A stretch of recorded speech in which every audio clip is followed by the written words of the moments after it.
আমরা দেখলাম যে বিভিন্ন রাজ্য সরকারের প্রতি এই রাজ্যের সরকারের যে সমস্ত দুর্নীতির অভিযোগ ছিল এবং আরও বেশ কিছু অভিযোগ উঠে আসছিল, সেইগুলো তদন্ত সাপেক্ষ। আমি বলছি গোটাটা যে এত অভিযোগ রাজ্যে সরকারের বিরুদ্ধে জমা হলো, মানুষের মন কি ঠিক উল্টো দিকে কাজ করলো বলে মনে হয়? কিছুই তো কাজে লাগলো। দেখুন, প্রথম কথা হচ্ছে যে আপনাকে একটা জিনিস বুঝতে হবে, আমরা যে ধরনের ইলেকশন মেথোডোলজি ফলো করি, এফপিটিপি, ঠিক আছে, ফার্স্ট পাস দ্য পোস্ট, আমাদের ভারতবর্ষের যে ভোটিং প্রসেস এইটা একটা নেগেটিভ সাইডও বলতে পারেন। কেন নেগেটিভ সাইড কথাটা বলছি? তার কারণ যখন যে দেশে দুটো পার্টির লড়াই হয়, এ আর বি, সেখানে নিয়ম কি আছে যে 50%-এর বেশি যে পাবে সে হচ্ছে মেজরিটি এবং সে গভর্নমেন্ট গঠন করবে। এবার আমাদের এখানে যেহেতু প্লুরালিটি পলিটিক্স এবং এই প্লুরালিটি ব্লকিং সিস্টেমে আমরা যে পদ্ধতিটাকে সাংবিধানিকভাবে গ্রহণ করেছি সেটা হচ্ছে এই এফপিটিপি। এই এফপিটিপি সমস্যা হচ্ছে যে এখানে কে 50%-এর বেশি পেল সেটা গ্রহণযোগ্য নয়, বাকিদের মধ্যে কে বেশি ভোট পেল সে জিতছে। ফাইন। এবার ঘটনাচক্রে আমি আমার কেন্দ্রটা বলি, ধরুন দমদম লোকসভা কেন্দ্র। এখানে মূলত কাদের মধ্যে লড়াই হয়েছে? যে সৌগত রায়, যিনি জয়ী হয়েছেন তৃণমূল কংগ্রেসের, ওদিক থেকে সিপিএমের ছিলেন সুজন চক্রবর্তী এবং শিলভদ্র দত্ত ছিলেন বিজেপির। এটা হচ্ছে মূল। আমি যখন ভোটটা দিতে যাই সেখানে আমি দেখলাম টোটাল 14টা বোতাম ছিল। ফাইন। এবার প্রথমে তো এই তিনজন অবশ্যই, এরপরে আরও নির্দল প্রার্থী, ছোট প্রার্থী, আঞ্চলিক দল, এই ওই সেই করে ইভেন লাস্টে গিয়ে 9টা। তো এই প্রায় 14-15টা মতো বোতাম আমি দেখলাম। সেখান থেকে আমি আমার পছন্দের ক্যান্ডিডেটকে ভোট দিলাম।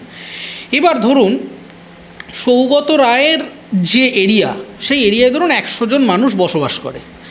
100 জন মানুষের মধ্যে আপনি দেখলেন ভোট পার্সেন্টেজ পড়লো হয়তো 60 থেকে 70%। এবার মজাটা হচ্ছে যে তার মানে 100 জনের মধ্যে 30 জন কিন্তু ভোট দেয়নি, ভোটিং প্রক্রিয়া অংশগ্রহণ করেনি। যে 70 জন দিল তার মধ্যে এবার ধরুন সৌগত রায় জিতলেন 40% বা 42% পেয়ে। এবার বাকি যে মানে 70%-এর মধ্যে আবার 40% পেয়ে তিনি জিতলেন। বাকি যে ভোটটা সেটার মধ্যে হয়তো বিজেপি 25%, সিপিএম 20% বা এভাবে আরও দলের মধ্যে 1, 2, 3 করে ভাগাভাগি হয়ে গেল। এবার মজাটা হচ্ছে যে আপনি এই যোগফলটা করে লিনিয়ার অ্যারিথমেটিকে যখন বসছেন তখন দেখছেন আসলে যারা সরকার গঠন করছে তারা basically minority government. Minority government মানে কিন্তু সংখ্যালঘুর হিসেবে আমি মাইনরিটি বলছি না, আমি পপুলেশনের অঙ্কে তারা মাইনরিটি। তার কারণ যে পরিমাণ মানুষ আপনাকে মানে সৌগত রায়কে ধরুন ভোট দিলেন, তার থেকে অনেক বেশি মানুষ সৌগত রায়কে ভোট দিলেনই না, তারা বিরোধী বাক্সে ভোট দিলেন অথবা তারা ভোটিং প্রক্রিয়ায় পার্টিসিপেট করেননি, but they are our population.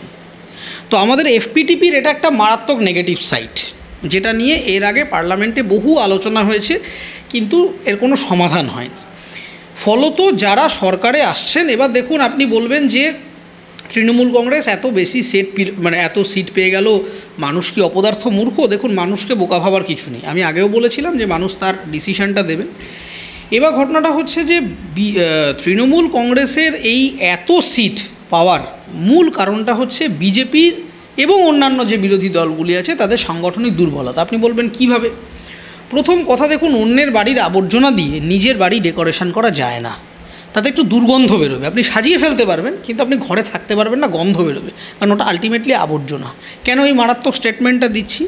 বিজেপির এই মুহূর্তে মানে বঙ্গ বিজেপির এই মুহূর্তে যারা মুখ বা যারা ক্যান্ডিডেট অধিকাংশই তৃণমূলের থেকে ছাঁট হয়ে আসা কিছু লোকজন। এবার আপনি যে মানুষটিকে ধরুন, আমি আপনার চ্যানেলে 1 মাস আগেও মমতা বন্দ্যোপাধ্যায়ের কন্যাশ্রীর বিরোধিতা করেছি, আজকে দাঁড়িয়েও আমি কন্যাশ্রী প্রকল্পের রিয়েলিস্টিক যে অসুবিধা আছে সেই একই কথাই আমি বলব। কিন্তু ঘটনা হচ্ছে, আমি যদি গতকাল দাঁড়িয়ে মমতা বন্দ্যোপাধ্যায় জিন্দাবাদ বলতাম, ঠিক ভোটের আগে আমি বিজেপিতে গিয়ে আমি বলছি চোর মমতা, মানুষ এটা দেখতে চায়নি।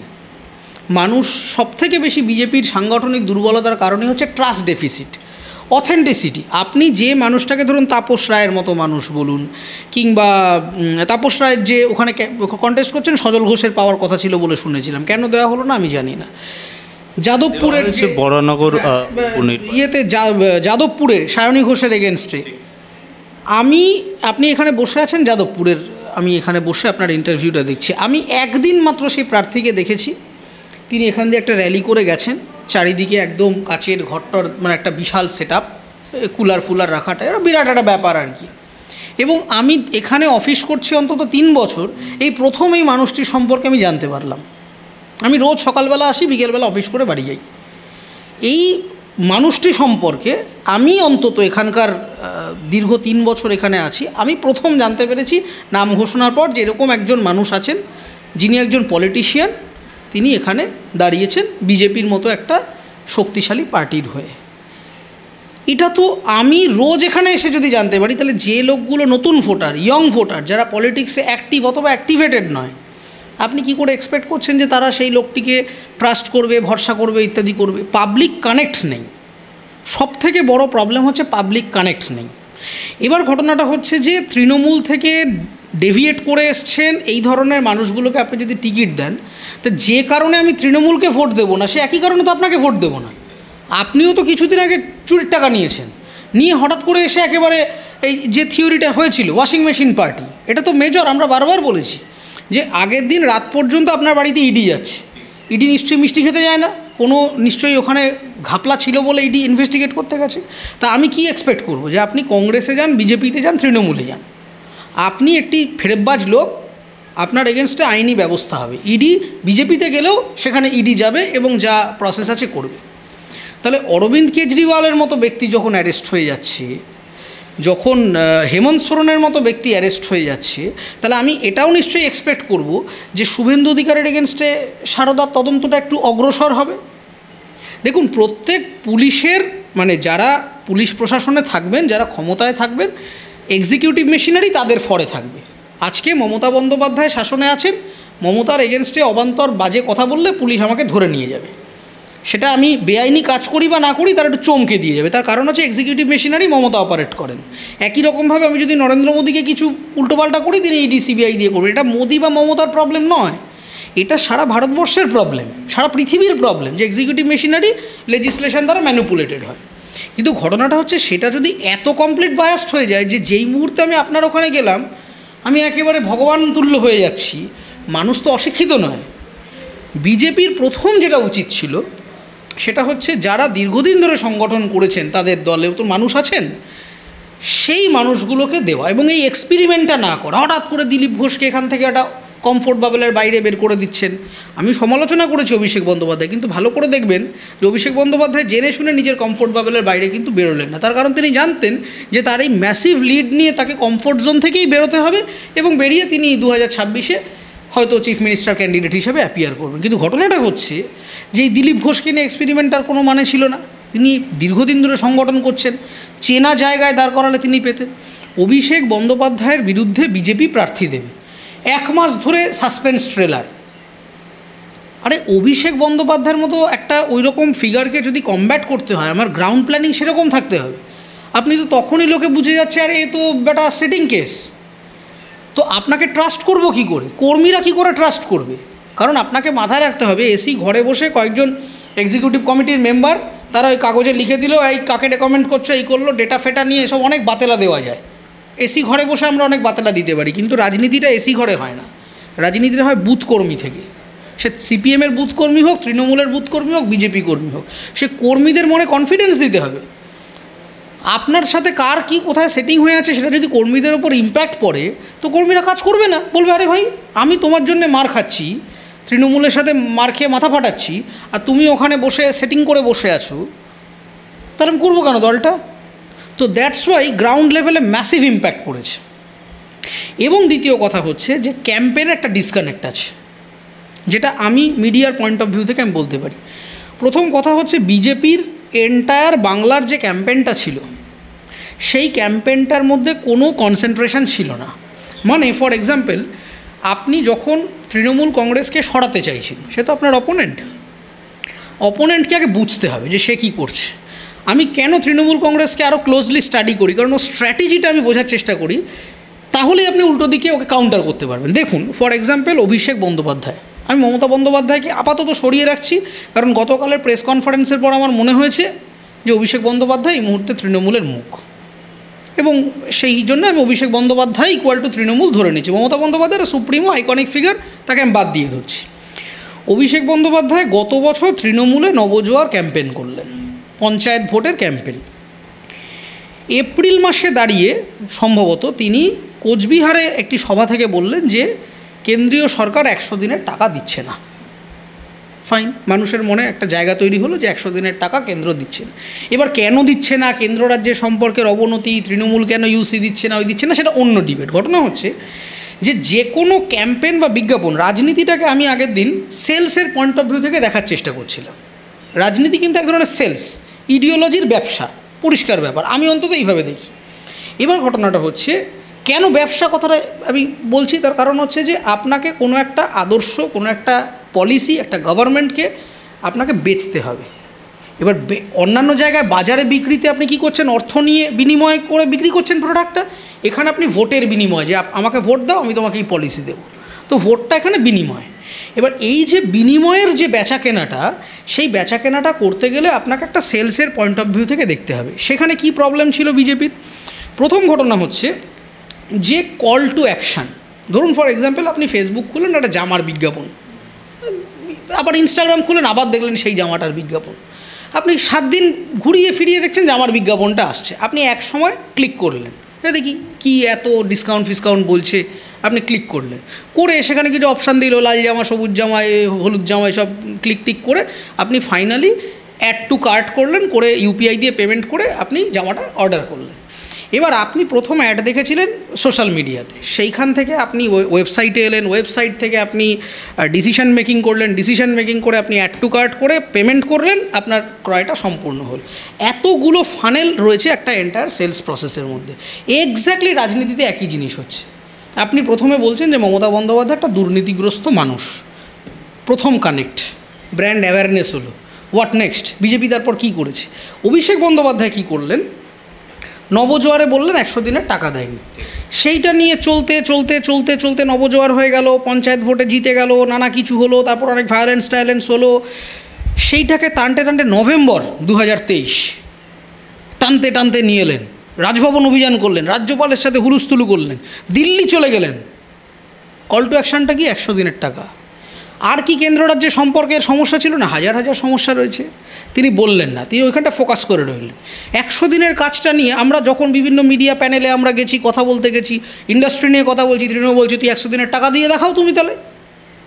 এই যে 100 দিনের টাকা, 100 দিনের টাকা, কেন্দ্রীয় বঞ্চনা, কেন্দ্রীয় বঞ্চনা বলতে বলতে বলতে বলতে একটা কনসেন্ট্রেটেড ফুটফল জেনারেট হলো, এবং সেই ফুটফলটা আপনার ভোট ব্যাঙ্কে রিফ্লেক্ট করলো। তৃণমূলের সবাই যে 100 দিনের কাজে কাজ করেছেন তা নয়, সবাই জব কার্ড হোল্ডার নয়, কিন্তু ওইটা কানের মধ্যে বেজে রয়েছে আমার। যেখানেই যাচ্ছি বলছে 100 দিনের টাকা দাও। আমি ইন্ডাস্ট্রি নিয়ে কথা বলছি, 100 দিনের টাকা দাও। আমি এমপ্লয়ার নিয়ে বলতে 100 দিনের টাকা দাও।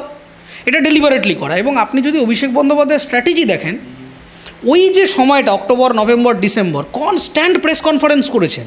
এবার আপনি প্রেস কনফারেন্সগুলো স্টাডি করুন যে উনি কী বলছেন, আপনি দেখবেন সেম স্ক্রিপ্ট, মানে পড়া মুখস্থ করে বলেছেন। কিন্তু ঘটনা হচ্ছে যে এই যে 40 মিনিট ধরে বলছেন, উনি কি উন্মাদ? উনি বলছেন কেন? বলছেন, এটাই হচ্ছে বুদ্ধিমত্তার পরিচয়। ধরুন বিভিন্ন চ্যানেল আছে যারা সারাদিন তৃণমূলের বিরোধিতা করে যাচ্ছে, এবং আমরাও সেখানে গিয়ে একেবারে ধাইগিরিগিরি করে টেবিল চাপড়ে যাচ্ছি। মজাটা হচ্ছে যে সেই চ্যানেলগুলোও কিন্তু যখন অভিষেক বলছেন, কিছু একটা বলছেন, একই কথা বলছেন, 100 দিনের কাজ, বঞ্চনা, অমুক তসু, হাবি জাবি বলছেন, 10 মিনিটের জন্য দেখাচ্ছে অভিষেক বন্দ্যোপাধ্যায় প্রেস কনফারেন্স করছে। আপনি 10 মিনিট পাচ্ছেন টিভিতে, কয়েক কোটি মানুষ দেখছে আপনাকে, কথা কানে বাজছে, আপনি মিডিয়া টাইম পাচ্ছেন, এয়ার টাইম পাচ্ছেন, অ্যাটেনশান পাচ্ছেন। এইটা উনি প্রত্যেক দিন করছেন, কনস্ট্যান্টলি করতে করতে করতে ইডির দপ্তর থেকে বেরোচ্ছেন, প্রেস কন করছেন, একই কথা বলছেন। আপনি ইডির দপ্তর থেকে বেরোনো অভিষেক বন্দ্যোপাধ্যায়ের স্টেটমেন্ট আর নভেম্বরে বসে থাকা প্রেস কনফারেন্সের স্টেটমেন্টের ট্রান্সক্রিপশান বের করে মেলান, দেখবেন স্ক্রিপ্টটা এক।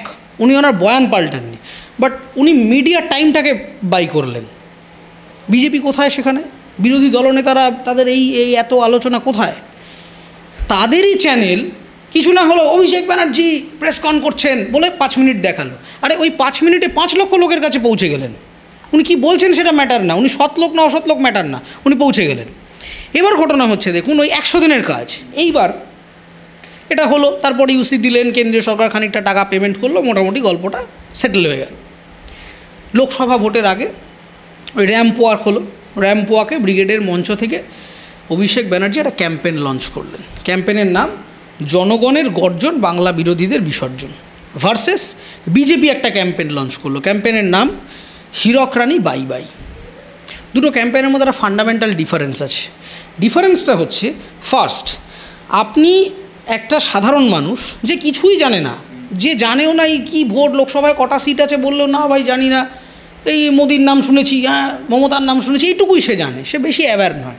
আপনি তাকে যদি বলেন দেখেছেন যে অমিত শাহজি এসে ভুলভাল বাংলায় বলে গেল, হচ্ছে বাংলা বিরোধী, ও কিন্তু রিলেট করতে পারবে, হ্যাঁ ঠিক তো, ভুলভাল বাংলা উচ্চারণ করে যাচ্ছে। কিন্তু সেই লোকটাকে আপনি যখন গিয়ে বলছেন যে মমতা ব্যানার্জি হীরক রানী, he or she can't connect.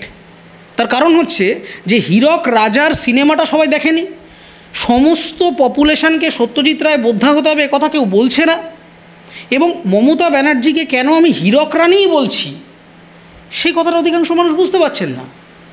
তো there is a communication gap.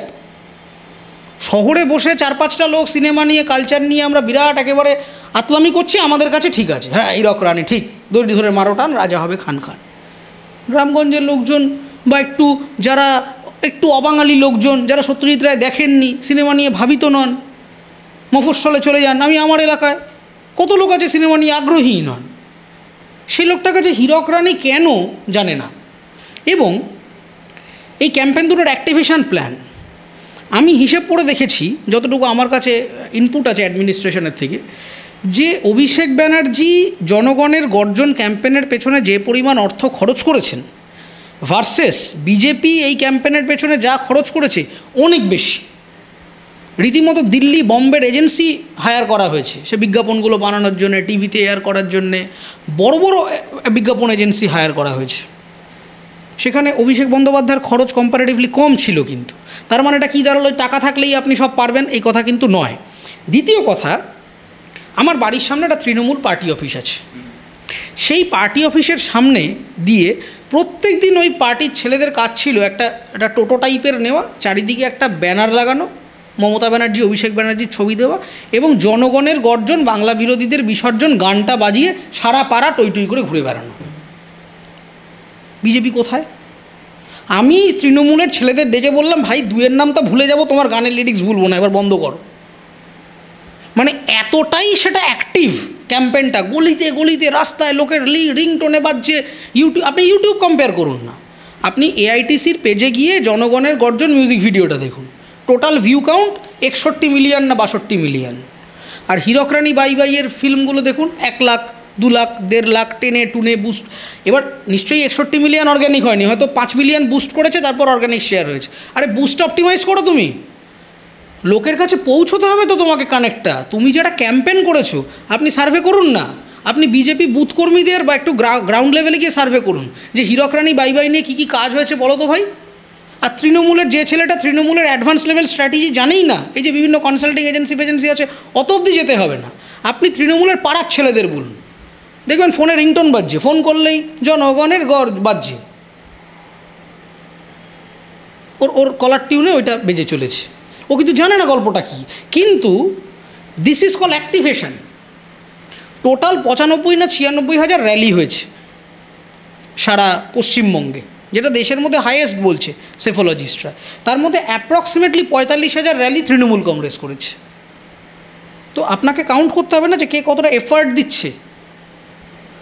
দুর্নীতি করেছে আমরা বললাম, আরে ওই দুর্নীতিকে মেকআপ করার জন্য ও তো পাবলিক কানেক্ট করে বেরিয়ে চলে গেল, আপনি কি করলেন সেটা তো আপনাকে কোয়েশ্চেন করতে হবে। না একেবারেই আমরা যদি একটু সারা ভারতের দিকেও নজর রাখি, খুব ভালো ফল করতে পারেনি বিজেপি। আগে কিছু মন্ত্রীও হেরে গিয়েছেন, এবং তার থেকে 303টি আসনের থেকে এখন 240টি আসনে সীমাবদ্ধ রয়েছে সিঙ্গেল বিজেপি। এবং সেই জায়গায় কি কোথাও মনে হচ্ছে খুব চুপিসারে, খুব একেবারে সন্দর্পণে রাহুল গান্ধী আবার মুখ হয়ে উঠে আসছে, বা বিরোধীরা একটা জায়গা করতে পারছে সারা ভারতের নিরিখে? দেখুন, প্রথম কথা হচ্ছে যে এই গভর্নমেন্টের এখন যে স্ট্যাটিস্টিক্সটা রয়েছে সিট শেয়ারিংয়ের, এটা ভীষণ আনস্টেবল। তার কারণ হচ্ছে যে দুটোই কিন্তু অ্যালায়েন্স, সিঙ্গেল পার্টি কেউ নয়।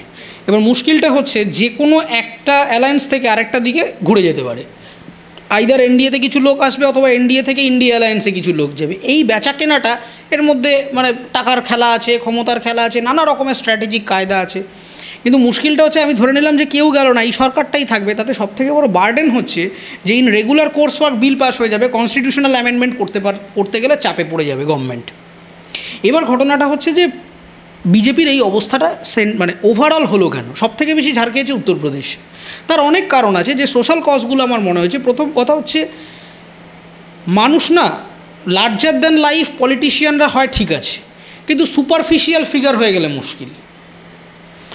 সবথেকে বড় প্রবলেম হয়েছে যেটা ভারতীয় জনতা পার্টির, যে অ্যাপ্রোচটা, যে আপনি মেজরিটি গভর্নমেন্ট ফর্ম করুন না।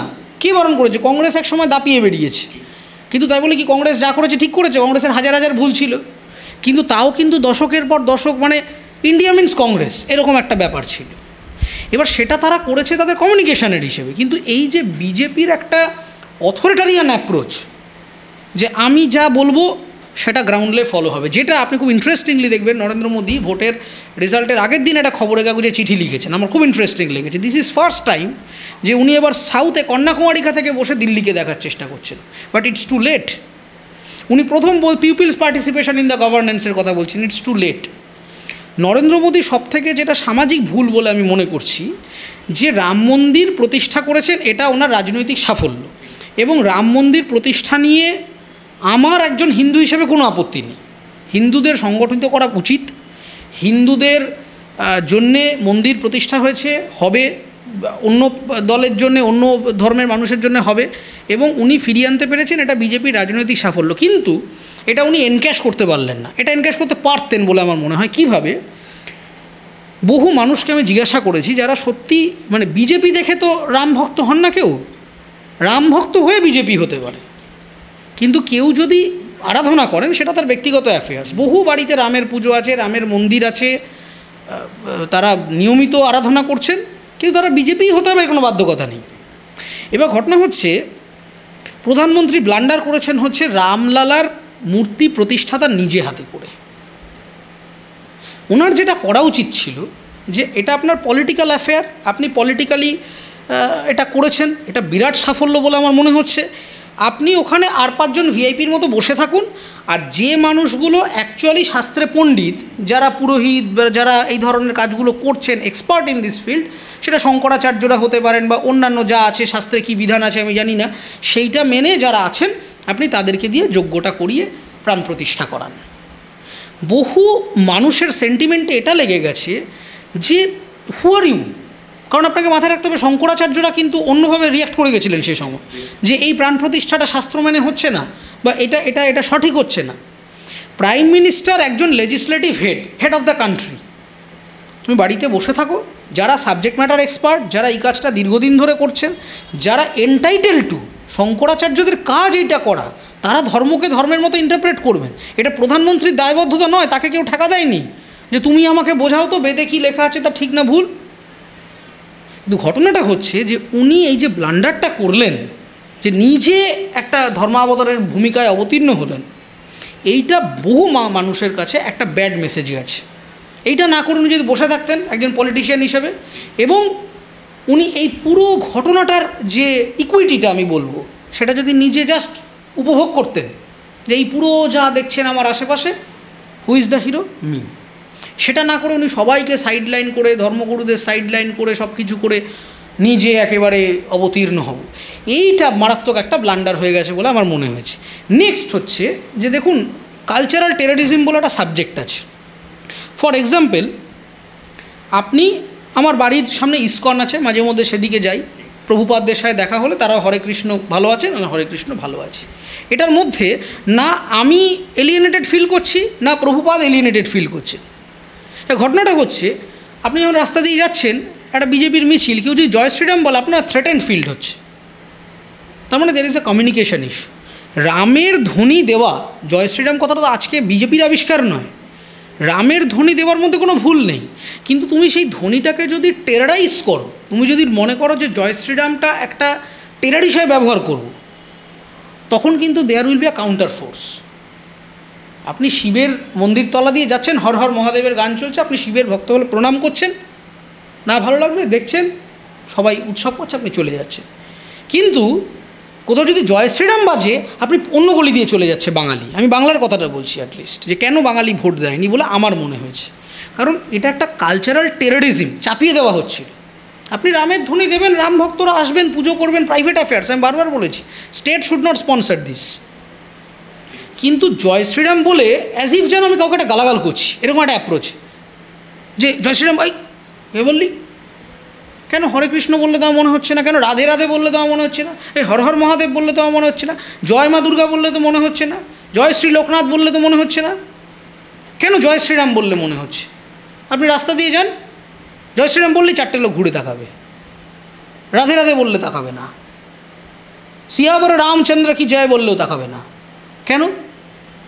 তার কারণটা হচ্ছে যে কালচারাল টেররিজম, যে তুমি একটা ভ্যালুজ অ্যান্ড নর্মস, বাঙালির একটা নিজস্ব ভ্যালুজ অ্যান্ড নর্মস আছে, আর বাঙালি মানেই বাংলাভাষী এর কোনো কথা নেই। আমার এখানেও অবাঙালিরা রয়েছেন, বহু অবাঙালি মানুষ জন্মসূত্রে বাঙালি, তারা বাংলা ভাষায় সরগর নাই হতে পারে, কিন্তু তাদের কাছেও এটা ইটস এ ট্রমা। বিজেপি এই আশ্বাসটা জোগাতে পারলেন না একটা সংগঠন হিসেবে, যে ভাই আমি তোমার কাছে ট্রমা নয়, তুমি যদি আমাকে দাও ভোটটা, আমি যদি আমার কোনো একজন ব্যক্তি আসে, তোমাকে আমি জোর করে মেরে ধরে তুমি রামের পুজো করছো কি করছো না, বা গেরুয়ার তিলক পড়ছো কি পড়ছো না, এইটা দিয়ে তোমাকে আমি টেরারাইজ করবো না। মমতা বন্দ্যোপাধ্যায় এই ফাঁকটা ব্যবহার করে বেরিয়ে গেলেন।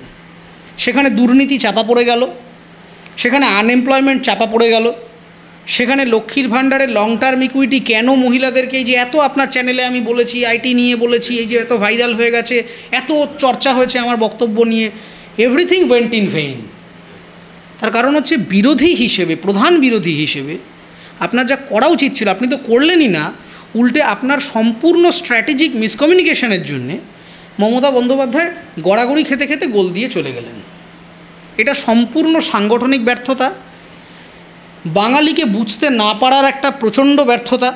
আমি বারবার বিজেপির বহু সিনিয়র নেতৃত্বদের বলেছিলাম যে আপনাদের সবথেকে বড় প্রবলেম, আপনারা সবসময় বার্ডস আই ভিশনে দেখেন। আপনি দিল্লি থেকে বাংলাকে জাজ করতে পারবেন না, আমিও বাংলা থেকে দিল্লিকে জাজ করতে পারবো না। এবং এটা শ্রী বি আর আম্বেদকর বুঝতে পেরেছিলেন বলেই সংবিধানটা কোয়াসি ফেডারাল।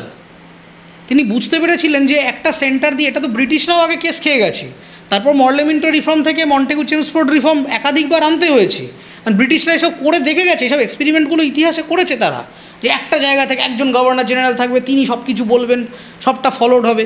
রিজিওনাল অ্যাসপিরেশন সেটা সেট করতে হবে আমাকে। কন্যাশ্রীর ব্যর্থতাগুলো মানুষের কাছে পৌঁছতে পারেনি যারা করেছেন, লক্ষ্মীর ভাণ্ডারের বৃহত্তর স্পেকট্রামটা কী সেটা আমরা বোঝাতে পারিনি। তুমি শুধুমাত্র চোর মমতা করে লাফালাফি করেছো, আর মানুষকে বুঝিয়েছো যে এই কালচারাল টেরারের গল্পটা খাইয়েছো, তো লোকজন তো খাবে না ভাই। আমরা এখানে বাঙালি ভীষণ নিজের জায়গার না একটা রেজিস্ট্যান্স আছে বাঙালি, সেটা বাঙালির জন্য কিছু ক্ষেত্রে ভালো, কিছু ক্ষেত্রে ক্ষতিকর, কিন্তু সেটা কালচারাল স্টাডিজের আলোচনা। কিন্তু ঘটনা হচ্ছে রেজিস্ট্যান্সটা বুঝে তোমাকে করতে হবে। তো আপনি মমতা বন্দ্যোপাধ্যায়ের সব কটা স্পিচ শুনুন, যে কটা সভা উনি করেছেন, যে কটা জায়গায় গেছেন, প্রত্যেক জায়গায় গেছেন, সবার আগে একটা করে ছবি চালানো হয়েছে, একটা অডিও ভিজুয়াল প্রেজেন্টেশন, যে এই ডিস্ট্রিক্টে কী কাজ হয়েছে করেছেন। মঞ্চে উঠে কী বলেছেন, যে ভাই বিজেপি বাংলা বিরোধী। ও আর কিচ্ছু বলেননি। উনি ভারত সেবাশ্রম সংঘকে আক্রমণ করেছেন, একে করেছেন, সেটা ডিস্ট্রিক্টে গিয়ে তার মতো করে কমিউনিকেট করেছেন, সেই নিয়ে যাদেরকে ডিফেম করেছেন তারা তাদের মতো লিগালি বা সোশ্যালি রিয়েক্ট করেছে, কিন্তু সামারি অফ দ্য কমিউনিকেশন কিচ্ছু করলেন না। মমতা গিয়ে বললেনও না যে আমি চাকরি দিয়ে দেবো, এবার একবারও উনি বলেননি যে আমি ফাটিয়ে দেবো, ইন্ডাস্ট্রিয়াল রেভলিউশন করে দেবো, এই করে দেবো, যা বলে থাকেন উনি চপ শিল্পের কথা বলেননি, উনি চাকরি প্রার্থীদের নিয়ে বলেননি, উনি যুব সমাজ নিয়ে কিচ্ছু বলেননি। উনি শুধু বলেছেন যে বিজেপি বাংলা বিরোধী। আর বাঙালি কি দেখলো, যে ঠিক তাই, সোশ্যাল টেরার এবং তৃণমূল থেকে চলে আসা সমস্ত ডিফেক্টিভ পলিটিশিয়ানগুলোকে নিয়ে, যাদের নামে দুর্নীতি, চোর ছাচোর, স্ট্রিং অপারেশন সব আছে, তারা যাচ্ছে, ইডি সিবিআই তাদেরকে সেলাম করছে। তো কেন ভোট দেবে? আপনি নতুন মুখ নিয়ে আসুন এবং বাংলার রাজনীতিটাকে বাংলার মতো করে বুঝুন। দিল্লি থেকে বা উত্তরপ্রদেশ থেকে বা মধ্যপ্রদেশ থেকে টপ ডাউন অ্যাপ্রোচে বাংলাকে বোঝা যায় না। সেক্ষেত্রে তো একটা সত্যি কথা হলো এই যে বামেদের ঘুরে দাঁড়ানোর কথা ছিল, বামেদের তো বাংলার প্রার্থী ছিল, বামেদের সেই অর্থে সেই অসুবিধাটা ছিল না, সেক্ষেত্রে তারাও তো ফেল করলো। দেখুন, লেফটের ফেল করার পেছনে অনেক কারণ আছে। প্রথম কথা হচ্ছে যে লেফটের ইডিওলজিক্যাল অ্যাডাপ্টেশন প্রয়োজন। আপনাকে বুঝতে হবে যে সিপিএম বা লেফট অ্যালায়েন্স, লেফটের অন্যান্য সমস্ত পার্টিকে ধরেই আমি বলছি, যে লেফট যখন রুটি কাপড়া মাকানের কথাটা বলছে, এটা মানুষ কানেক্ট করতে পারছে না। তার কারণ আপনি বলবেন তার কি নাগরিক কি মূর্খ হয়ে গেল, সবাই অশিক্ষিত? তা নয়। তার কারণ রুটি কাপড়া মাকানটাকেই ঘুরিয়ে তৃণমূল কংগ্রেস লক্ষ্মীর ভাণ্ডার দিয়ে আপনার খেলাটা ঘুরিয়ে দিয়ে চলে যাচ্ছে। আপনি যেটাকে খাদ্য বস্ত্র বাসস্থান বলছেন, আমি স্বাস্থ্যসাথী দিয়ে বিট করে বেরিয়ে যাচ্ছি, আমি কন্যাশ্রী দিয়ে বিট করে বেরিয়ে যাচ্ছি। তো আপনার অ্যাডাপ্টেশন প্রয়োজন। এখন মানুষ দেখছে যে আপনি বলবেন যে লক্ষ্মীর ভাণ্ডার, ভাতা, ইনসেন্টিভ, এই ইত্যাদি অনেক ডেরোগেটারি কমেন্ট তো রয়েছে। এবার আমি এটাকে ইনসেন্টিভাইজ পলিটিক্স বলি, শুরু থেকেই বলেছি। তার কারণটা হচ্ছে কি, আপনি মেয়েদেরকে জাতি হিসেবে বোঝাতে পারেননি যে ভাই তোমার 1000 টাকা তুমি দিচ্ছ কেন, মানে কেন তুমি নিচ্ছ, তুমি তো 10,000 টাকার ব্যবসা করতে পারো। জাপান তো করেছে, সিঙ্গাপুর করেছে, উড়িষ্যা করেছে, আমার মেয়েরা পারে না কেন? ঘটনা হচ্ছে পারে না নয়, আমরা ওই জাতিটাকে ওইভাবে ডেভেলপ করতে পারিনি। এবং আপনি ভালো করে স্টাডি করে দেখবেন। এবার সোশিওলজিক্যাল আন্ডারস্ট্যান্ডিংটা আপনাকে বলি যে লক্ষ্মীর ভাণ্ডারটা কী। লক্ষ্মীর ভাণ্ডারটা আপনি যদি সোশ্যাল সায়েন্সের অ্যাপ্রোচে দেখেন, দেখবেন মমতা এবং তৃণমূল কংগ্রেসের, মমতা ব্যানার্জি এবং তৃণমূল কংগ্রেসের কমিউনিকেশন হচ্ছে যে ভাই মেয়েরা ছেলেদের ওপরে ইকোনমিক্যালি ডিপেন্ডেন্ট, মানে ইন মিডল ক্লাস, গ্রামগঞ্জ, এই সমস্ত জায়গায়। তো মেয়েদের হাতে টাকা থাকে না, তাদের শখ আহ্লাদ পূরণ করা যায়। তারা যদি একটা চকলেট কিনে খাবে বলে বরের হাতে 100 টাকা চাইতে হয়। তো মমতা ব্যানার্জি কী করলেন, যে বললেন যে ভাই গভর্নমেন্ট উইল পে ইউ। এবার আপনার মনে হচ্ছে 1000 টাকা কী এমন ব্যাপার, কিন্তু এটা বিশাল ব্যাপার। ঘটনা হচ্ছে মমতা বন্দ্যোপাধ্যায় কিন্তু এইটা করলেন না যে মেয়েদেরকে বোঝানো যে ভাই পুরুষের কাছেও তোমায় হাত পাততে হবে না, তোমাকে সরকারের কাছেও হাত পাততে হবে না। গোটা সিস্টেমটাই পুরুষতান্ত্রিক হয়ে গেল। সরকারও একটা পুরুষতান্ত্রিক অবতারের ভূমিকা পালন করলো, যে তুমি কিছু করো না, তুমি গৃহবধূ, তো কী হয়েছে, তোমাকে আমরা সাবসিডি দিয়ে দেবো। না, কেন সাবসিডি দেবো? তুমি কি কাজ করতে পারো না? তুমি কি অশিক্ষিত? তুমি কাজ করো, প্রডিউস করো, তুমি জিনিসপত্র বানাও, ব্যবসা করো, চাকরি করো। মমতা বন্দ্যোপাধ্যায় কিন্তু সোশ্যাল রিফর্মের রাজনীতি করেননি। উনি রাজা রামমোহন রায় হতে এখানে আসেননি যে মেয়েদের বোঝাবো, পড়াশোনা শেখো, করো, এই করো। ওসব আমরা বলেছি অনেক, যে কন্যাশ্রী করেছেন, বাল্যবিবাহ বাড়ছে। লক্ষ্মীর ভাণ্ডার করছেন, মেয়েদের অ্যাভারেজ পার্টিসিপেশন কমছে। কিন্তু ঘটনাটা হচ্ছে আপনাকে যদি পলিটিক্যালি এগুলো তো আমরা থিওরিটিশিয়ান, কাগজে লিখি, ক্রিটিক আমরা আমাদের মতো করে বললাম, কিন্তু বামপন্থী হিসাবে আপনাকে যদি কমব্যাট করতে হয়, আপনাকে তো উল্টো দিকের লোকটার অঙ্কটা বুঝতে হবে। উনি সিম্পল পুরুষতান্ত্রিক সমাজ, হ্যাঁ পুরুষতান্ত্রিক, সরকার প্যাসিভ পুরুষতান্ত্রিক হয়ে তোমাকে ভাই 2টি পয়সা দিয়ে দিল, গিভ মি দ্য ভোট। না হলে একটা সরকার যখন বলছে যে মেয়েরা ডিপেন্ডেন্ট, তাই আমি ওর হাতে টাকা তুলে দিচ্ছি, আপনি মানসিকতাটা বোঝার চেষ্টা করুন যে ও কী করার চেষ্টা করছে। ও স্বীকার করছে যে ডিপেন্ডেন্ট। জাপান করেননি, জাপান ফ্যামিলি স্ট্রাকচারটাকে রিফর্ম করেছে, বলেছে সন্তান পালন এবং গৃহবধূ হিসেবে যে কাজগুলো, সেইগুলো করবার জন্য আলাদা সার্ভিস সেক্টর তৈরি হয়েছে, যে মেয়েদের এই দায়বদ্ধতা থেকে মুক্ত করে তারা ওয়ার্কফোর্সে এনেছে। That's why they are Japan. আমরা কি করলাম, আমরা বললাম হ্যাঁ ডিপেন্ডেন্ট, আমি একটু টাকা দিয়ে দিলাম। সেইখান থেকে উনি ভোটটা পেয়ে গেছেন। তার কারণ হচ্ছে আমরা জাপানের মেয়েদের মতো আমাদের মেয়েদেরকে আমরা শেখাতে পারিনি যে ভাই দুটোই ইকুয়ালি তুমি ডিপেন্ডেন্টই, তুমি আলটিমেটলি ডিপেন্ডেন্ট। সেইটা একটা বড় ব্যর্থতা হয়েছে। এবং বামফ্রন্টের লিডারশিপ প্রবলেম রয়েছে। না দেখুন, নতুন মুখটা বিষয় না, দুটো জায়গায় বামফ্রন্ট পিছিয়ে আছে। এক হচ্ছে যে বামফ্রন্টের যে অপটিক্স, সেইটা রিফর্ম করবার আশু প্রয়োজন। বামফ্রন্ট বেড়ে উঠছে গরিবদের দল হিসেবে, কিন্তু টার্গেট করে মিডল ক্লাসকে। এটার কমিউনিকেশন গ্যাপ, এটা আজকে শুরু হয়নি, এটা বেশ কিছু বছর আগে থেকেই শুরু হয়ে গেছে, তার জন্যই তার মূলত পতন হয়েছে। দ্বিতীয় কথা হচ্ছে যে আপনি যে লোকগুলোর সাথে কমব্যাট করছেন, প্রথমত এই কৌটো নাচিয়ে পার্টি চালাই, এই গল্পটা এবার ভুলুন। আজকের দিনে দাঁড়িয়ে আমরা এমন একটা পৃথিবীতে বাস করছি যেখানে আদর্শও বিচার হয় অর্থের বিনিময়ে। তো আপনি যে আদর্শটা নিয়ে মোহাম্মদ সেলিম বামফ্রন্ট করেন, সেই আদর্শটা নিয়ে বা সেই অরাটা নিয়ে একটা ছেলে বিজেপি বা তৃণমূল করে না। এটা আপনাকে বুঝতে হবে। কেন বরানগর এরিয়াতে সায়ন্তিকাকে জেতানোর জন্যে ওখানকার লোকজন উঠে পড়ে লেগেছিল। আমার কাছে লাস্ট ইনপুট আসে, আমি তো একদম কনফিডেন্টলি তৃণমূলের মিটিংয়ে বলি যে এই সজল ঘোষ জিতবেন, সায়ন্তিকার তো জেতার কথা না, বলছে না জিতবেন না। পলিটিক্যাল ক্রেডিবিলিটি সজল ঘোষের বেশি থাকতেই পারে, but there is a huge network of youth যারা ওখানে এই সিন্ডিকেটগুলো রান করে। তো সিন্ডিকেট পলিটিক্সকে কখনোই এমএলএ অপোজিশনে গেলে সিন্ডিকেট পলিটিক্সটা রান করবে না। ওখানে বিল্ডার্সরা, ওখানে ফ্ল্যাট অপারেটাররা, ওখানে প্রোমোটাররা, ওখানে যারা ডেভেলপার রয়েছেন, এই এন্টায়ার সাপ্লাই চেনটা ওরা যেভাবেই হোক শান্তিকাকে জেতাবেন বাই এনি মিনস। তার মানেটা হচ্ছে যে এই আজকের থেকে 1970 সালে দাঁড়িয়ে 1980 সালে দাঁড়িয়ে যে ছেলেটি এসএফআই করতো বা যে ছেলেটি ডিওয়াইএফআই করবে বা করতো, যে ভাবধারা নিয়ে, সেই ভাবধারা নিয়ে একজন মানুষ আজকের দিনে রাজনীতি করে না। যুব সমাজের কাছে বিজেপি পৌঁছে যাচ্ছে, বলছে ভাই তোমাকে 25,000 টাকা দেবো, বাইকের তেলের খরচা দেবো, তুমি বাইক র্যালিতে আসো, যত বাইক র্যালি হবে যাও। বুথ প্রতি হাজার হাজার কোটি কোটি টাকার খরচ। তো তোমাকে যদি তুমি আগে রিয়েলিস্টিক হও যে আমার ওই 2 টাকা 5 টাকা দিয়ে দল চালানোর পরিবেশ সে সময় হয়েছে, তার কারণ পরিবেশটা সেভাবে, কংগ্রেস সেভাবে অপারেট করতো। ফলে আপনি কংগ্রেস অপারেট করছে, সিপিএম অপারেট করছে, সোশ্যাল পরিস্থিতিটা সেরকম, আপনি সেইভাবে চালিয়ে নিয়েছেন। একটা মানুষকে শুধু অ্যানাউন্স করতে হতো আজকে আমাদের মিটিং আছে, 4টে লোক চলে যেত। আপনি চলুন আমার ক্লাবে, পাড়ার ছেলেদের বলুন যে আজকে একটা মিটিং আছে, আগেই জিজ্ঞাসা রাত্রে কী খাওয়া দাওয়া রে, আসবে না?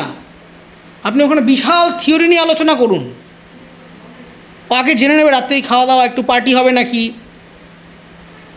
এইটা ইম্পর্ট্যান্ট। আপনাকে সোশ্যাল স্ট্রাকচারটা বুঝতে হবে যে কোথায় নিয়ে গেছে। এবারে আপনি জেনারেশন, আপনি বলতেই পারেন যে এটা কি সঠিক পথ, না মোটেই সঠিক পথ নয়, এটা তো অনৈতিক পথ। একটা ছেলেকে আপনি কাজ দিচ্ছেন না, শিক্ষা দিচ্ছেন না, খালি মদের লোভ দিয়ে, অর্থের লোভ দিয়ে আপনি তাকে রাজনীতি করাবেন, এটা কি নৈতিক? মোটেই নৈতিক না। কিন্তু ঘটনা হচ্ছে আপনি তো জেনারেশনাল রিফর্মটা একদিনে করতে পারবেন না। আপনাকে যদি জেনারেশনাল রিফর্ম করতে হয় তো first you have to understand the generation, যে আপনি কোন জেনারেশনকে কমব্যাট করছেন, তারা কী কীভাবে মুভ করছে, তাদের পয়েন্ট অফ অ্যাট্রাকশান কী, সেইটা দিয়ে আপনাকে কমব্যাট করতে হবে। এবং মোস্ট ইম্পর্ট্যান্টলি সিপিআইএমের এন্টায়ার যে ফাইন্যান্সিয়াল প্ল্যানিং, স্পন্সর নিতে হবে। উইদাউট ফান্ডিং পলিটিক্যাল অর্গানাইজেশন চলতে পারে না। আপনি আদর্শ দিয়ে পরবর্তী আপকামিং এখনও যারা করছেন, আপনি বলতেই পারেন যে সৃজনের মতো মানুষ তো করছে, সংখ্যাটা কত? আপনি সৃজন ভট্টাচার্যর মতো নেতার সংখ্যা ভার্সেস তৃণমূল কংগ্রেসের মতো নেতার সংখ্যা, আপনি কম্পেয়ার করুন পপুলেশনটা। সৃজন ভট্টাচার্যের মতো নেতা যদি এত থাকতেন, দীপশিতা ধরের মতো নেতা নেত্রী যদি এত থাকতেন, তাহলে কি রেজাল্ট শূন্য হতো? উল্টে যা ভোট পার্সেন্টেজ ছিল তাও কমে যেত? আপনাকে তো সেটা বুঝতে হবে যে হোয়াটস হ্যাপেনিং হচ্ছে যে আপনার, হ্যাঁ, এবার সিপিএম যেই মুহূর্তে স্পন্সরশিপ নেবে, যেই মুহূর্তে তার ফাইন্যান্সিয়াল মডেলিং চেঞ্জ করবে, সঙ্গে সঙ্গে একটা প্রাইমারি ব্যাকল্যাশ খাবে, বলবে আপনি আপনার আদর্শ থেকে ডেভিয়েট করেছেন। বাট কিছু করার নেই। এমএন রায়ের মতো লোকও বলে গেছিলেন যে কোর ইউরোপিয়ান মার্কসিজম এখানে চলবে না, আমাদের এই middle class politics, caste politics এগুলোকে বুঝতে হবে। তো তার মানেটা হচ্ছে খুব সিম্পল, যে তোমার একটা আদর্শের অ্যাডাপ্টেশন দরকার এবং মডেলিংয়ের অ্যাডাপ্টেশন দরকার। তার জন্য দুটো গালাগালি খেতে হলে খাবো, কিন্তু আমার মডেলিং চেঞ্জ করতে হবে। যদি না আমি আমার ম্যানেজমেন্ট পাইপলাইন চেঞ্জ করি, আমাকে স্পন্সর নিতে হবে, আমাকে বিজ্ঞাপন নিতে হবে। হ্যাঁ, প্রথমে আপনাকে একটু গালাগালি খেতে হবে, কারণ আপনি এতদিন এক রকমের একটা রিজিড একটা নিয়ে রেখেছিলেন। আপনি যে বিজেপির কথাই বলুন না, বিজেপির যখন ফাউন্ডেশন হয় তখনকার আদর্শ, তখনকার এজেন্ডা, আজকের এজেন্ডা এক। তৃণমূল কংগ্রেস যখন প্রতিষ্ঠা হয় তখনকার এজেন্ডা, আজকের এজেন্ডা এক। এআইডিএমকে, ডিএমকে কোন পার্টি? সমাজবাদী পার্টি, নীতিশ কুমারের মতো, তারা কি যেভাবে তারা শুরু করেছিলেন যাত্রাটা, তার কারণটা হচ্ছে রাজনীতিটাকে এগোতে গেলে আপনাকে যদি ক্ষমতা নিয়ে এগোতে, আপনাকে আশপাশটা দেখতে দেখতে যেতে হবে। আপনি না দেখে অন্ধের মতো সোজা চলে যাচ্ছেন, ধাক্কা খাবেন। সিপিএম ধাক্কা খাচ্ছে, আশপাশে একটু অবজার্ভ করুন কি হচ্ছে, সেইটা অবজার্ভ করে আপনাকে অ্যাডাপ্টেশন করতে হবে, যাতে নেক্সট জেনারেশনের যে লোকগুলি আসছে তাকে আপনি বোঝাতে পারেন যে ভাই এটা ঠিক, এটা ভুল, তুমি আসো, এবং সেইভাবে রিফর্মের পুরো অঙ্কটা খেলতে হবে। সেটা না হয়ে আপনি শুধুমাত্র বললেন যে হ্যাঁ রাম হাঁটাও, ফেসবুক টুইটারে ক্যাম্পেন করে দিলেন। দেখুন ফেসবুক দিয়ে, ফেসবুকে 4টে পোস্ট ভাইরাল হতে পারে, টুইটারে 4টে ক্রস টুইট হতে পারে, বাট ওই যে বললাম, ওই যেটা দিয়ে শুরু করেছিলাম আলোচনাটা, যে সেলস ফানেলটা পূর্ণ হবে না। আপনাকে যদি বেচতে হয়, তৃণমূল বেচছে, বিজেপি বেচছে, কি বেচছে? কনসেপ্ট বেচছে, পলিসি বেচছে। ভাই লক্ষ্মীর ভাণ্ডার করে দিয়েছি, বিজেপি বাংলা বিরোধী। বিজেপি এসে আবার বলছে যে আমি হিন্দুদের ইউনাইট করব। What are they doing? They are selling their ideology. তো তুমি ইডিওলজিকে যদি বিক্রি করতে হয়, তোমাকে যদি পলিসি বিক্রি করতে হয়, তাহলে তোমাকে সেলস ফানেলটা সম্পূর্ণ করতে হবে। সেটা করবার জন্য নৈতিকভাবে আশপাশের পরিকাঠামো বুঝে সবাইকেই যে কালো টাকা নিয়ে কাজ করতে হবে এই দায়ভার কেউ বলছে না, কিন্তু আপনার মডেলিং ঠিক করুন। পৃথিবীতে অনেক রাজনীতি হচ্ছে যারা সঠিকভাবে সঠিক স্পন্সরশিপ নিয়ে সঠিক অপারেট করে রাজনীতি করছেন, কিন্তু সেইটা আপনাকে কয়লা চুরি করতে হবে না, আপনাকে ত্রিপল চুরি করতে হবে না, কিন্তু আপনি ফাইন্যান্সিয়াল অপারেশনটা ঠিক করুন, করে ক্যাপিটাল গেইন করুন, করে আপনি বিজ্ঞাপন চালান, অ্যাক্টিভেশন তৈরি করুন এবং বুথ লেভেলের কর্মীদেরকে নিয়ে আসুন। আর টিপিক্যাল যে কনসেপ্ট আপনাদের, যে টপ ডাউন মেথোডোলজি, এই যে সিপিএম অলরেডি বলা শুরু করেছে, এতে মানুষ খেপে যাচ্ছে। এসব ভাতার কাছে বিক্রি হয়ে গেল। মানুষ বিক্রি হয়ে যায়নি, মানুষ বিক্রি হয় না। মানুষ আসলে বাই ডিফল্ট নিজেরটা বোঝে। যে মানুষটি সিপিএমের হয়ে গলা ফাটাচ্ছে, সে যদি তার বাড়িতে যদি অসুস্থতা হয়, তার যদি পয়সা না থাকে, সে যদি গিয়ে দেখে ভাই স্বাস্থ্যসাথীতে আমার টুক করে চিকিৎসাটা তো হয়ে গেল পিজিতে, সে পরের দিন আর সিপিএমের মিটিংয়ে যাবে না। তার কারণ হচ্ছে তুমি আমাকে কি দিচ্ছ, দেনা এবং নেওয়া। আদর্শ দিয়ে চাকরি পাওয়া যায় না, আদর্শ দিয়ে ব্যবসা হয় না, আদর্শ দিয়ে তোমার একটা নীতি, মোরালিটি, ডিসিপ্লিনের কাঠামো তৈরি করে দিতে পারি, কিন্তু হোয়াট নেক্সট? এই আদর্শ তো আমরা শিখে এসেছি, এগুলো করতে হবে, এগুলো আদর্শ। একটা জায়গায় we have to reach somewhere. সেই যাওয়ার জায়গার আগে তৃণমূল এবং বিজেপি তো ডেভিয়েট করে দিচ্ছে অন্যদিকে। সো এখানে বলছে হ্যাঁ ওখানে গেলে কী পাবে, ওখানে একটা জঙ্গল পাবে, তো ঠিক আছে আমি তোমার বাড়িতে ফলস গাছ লাগিয়ে দিচ্ছি, ওখানে যাওয়ার দরকার নেই। তাহলে তুমি আগে সেটা বোঝো যে ফলস গাছ লাগিয়ে দিয়ে এখানে আর্টিফিশিয়াল বন তৈরি করে দিয়েছি, তুমি ওখানে ওকে আসল জঙ্গল দেখাতে নিয়ে যাচ্ছ, তাহলে ও তো সেটা শুনলো না। তাহলে ও কি শুনছে সেটা বোঝার চেষ্টা করো। ভাতা পেয়ে ভোট দিয়ে দিয়েছে এই লোকে তাচ্ছিল্য করা, এটা কোনো মানে নেই। ভোট দিয়েছে মানুষ, নিজেরটা ভালো বুঝেই দিয়েছে। আমি যদি বলতে যাই তৃণমূলের কোনো ভোটারকে যে আপনি দিয়েছেন কেন, দিয়ে বলে আপনি আমার খাওয়া পড়ার দায়িত্ব নেন, আমি আপনাকে দেবো ভোট, কে দায়িত্ব নেবে? দিদি তো দিচ্ছে, 1000 টাকা তো দিচ্ছে। তো এই কনসেপ্টে চলে গেছে রাজনীতিটা। 1980-তে সেটা হতো না, 1990-তে সেটা হতো না, 1970-এ সেটা হতো না, স্বাধীনতা আমরা সেটা ভেবে পাইনি। তো সেই জায়গার মোবিলিটি এবং অ্যাডাপ্টেশন যদি ঠিক করতে পারে, তাহলে বামফ্রন্ট, বিজেপি বা আরও নিশ্চয়ই নিত্য নতুন পার্টি তৈরি হবে। তারা, আমার একটাই কনক্লুডিং লাইন, যে আপনি যাকে কমব্যাট করতে যাচ্ছেন সেই মানুষটি আপনার যে শত্রু, আপনার যে উল্টো দিকের যোদ্ধা, এই কথাগুলো কোনোটাই আজকের কথা নয়। প্রাচীনকালের বইতে আপনি সানজু থেকে শুরু করে যে কোনো চাইনিজ ম্যান্ডারিন যে কোনো টেক্সট পড়ুন, যারা মূল যুদ্ধের ফিলোসফি নিয়ে লিখছে, তারা এই কথাগুলো বলে গেছে যে আগে অপোজিশনকে বুঝুন, অপোজিশনকে কীভাবে অ্যাটাক করবেন। ওই যুদ্ধক্ষেত্র মানে সবসময় তলোয়ার নিয়ে আর বন্দুক নিয়ে যুদ্ধ করা নয়, যুদ্ধটা বুদ্ধির, যুদ্ধটা অঙ্কের, যুদ্ধটা মেধার। ও কি করছে আপনি ও বুঝলেন না, আপনি হ্যাঁ চোর চোর চোর চোর করে তবলা বাজালেন, তো জনগণ তবলা বাজিয়ে দিয়েছে ইভিএমে। এইটা করুন, অ্যাডাপ্টেশন আনুন এবং নতুন সবাই মিলে রিফর্ম করুন। ডেমোক্রেসির তো শূন্য হয়ে গেছেন বলে কোনো দিনই আর আসবেন না, এটাও ভেবে নেওয়ার কিছু নেই। যে কোনো, দেখুন আমি আগের দিন টিভিতে বলেছি যে শূন্য আবিষ্কারটাও একটা তো রেভলিউশন ছিল। শূন্য যে গবেষক আবিষ্কার করেছেন সেটাও একটা ইনভেনশন। ফলে এটাকে আপনি এটাই ভাবুন না যেটা এখান থেকেই শুরু করা যাবে। একদিন তো শূন্য ছিলেন আপনারা। আরে বাবা, মমতা বন্দ্যোপাধ্যায় একমাত্র জয়ী এমপি ছিলেন এক সময়, আজকে 29-30টা পেয়ে গেছি। এক সময় পশ্চিমবঙ্গ থেকে একটা লোক তৃণমূলের উঠে দাঁড়িয়েছে মমতা ব্যানার্জি, এরকম ইতিহাসও তো হয়েছে। ধূলিসাৎ হয়ে গেছে তৃণমূল এক সময়, সেখান থেকে আবার ব্যাকফায়ার করেছে, কংগ্রেসের সাথে করেছে, ব্যাটেল করেছে, সিপিএমের সাথে ব্যাটেল করেছে, সিপিএম কংগ্রেস এই হয়েছে ওই হয়েছে, ঘাত প্রতিঘাত পেতে পেতে সেখান থেকে হয়েছে। ফলে সিপিএমকে যদি করতে হয় রিজিডিটি সরান, অ্যাডাপ্টেশন নিয়ে আসুন, ইউ ক্যান ডু ইট।